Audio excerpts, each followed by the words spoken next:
Ya pemirsa, Anda kembali bergabung bersama kami di Prime Time News. Kembali kami lanjutkan perbincangannya. Saya akan langsung ke Mbak Bivitri dan juga ada Pak Arsul di sini untuk mengomentari soal perkembangan kasus ini, bahwa putusan MK ini kan sifatnya final dan mengikat begitu ya. Bahwa ke depan apa yang perlu diantisipasi sesungguhnya ketika kemudian tadi sempat disinggung misalnya oleh Pak Novel begitu yang mengatakan bahwa sebaiknya memang asas retroaktif ini dipertimbangkan dan bahwa putusan ini tidak langsung diberlakukan tapi akan diberlakukan pada periode jabatan berikutnya. Saya ingin ke Mbak Bivitri terlebih dahulu.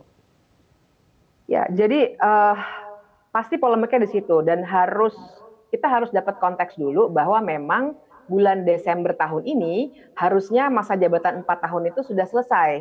Jadi sekarang panitia seleksi sedang digodok oleh pemerintah. Jadi ada konteks itu ya. Sehingga menurut saya sih memang harusnya diterapkan untuk KPK periode yang akan datang.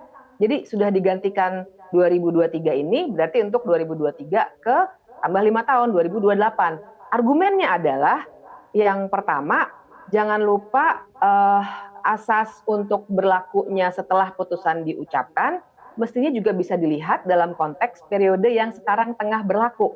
Kan periodenya nih sudah jalan.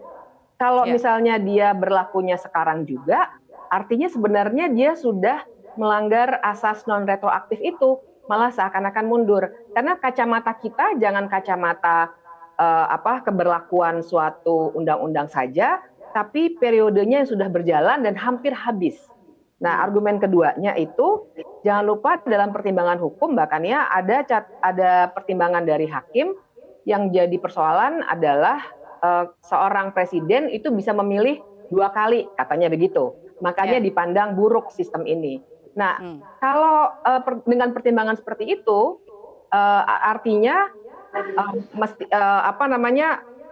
kita juga harus pertimbangkan bahwa itu baru akan bisa dilaksanakan nanti setelah 2020 ini. Dan kita juga harus lihat argumen lainnya soal efektivitas kerja KPK. Artinya perencanaan itu kan sudah direncanakan selama 4 tahun. Anggaran, sumber daya manusia, dan lain sebagainya. Kalau tiba-tiba dimajukan sampai 5 tahun di ujung masa jabatan seperti ini, berarti sebenarnya sudah menimbulkan kekacauan di tingkat praktis.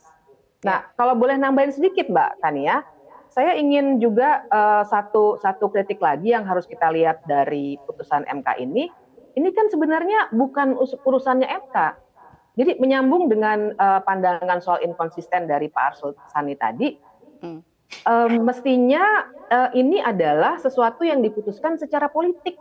Jadi masa jabatan, periode itu argumennya Pak Gufron kan tadi 12 lembaga lain itu juga 5 tahun. Loh, itu bukan argumentasi konstitusional, tapi itu adalah keputusan politik yang harusnya digodoknya oleh DPR dan pemerintah sebagai pembuat undang-undang.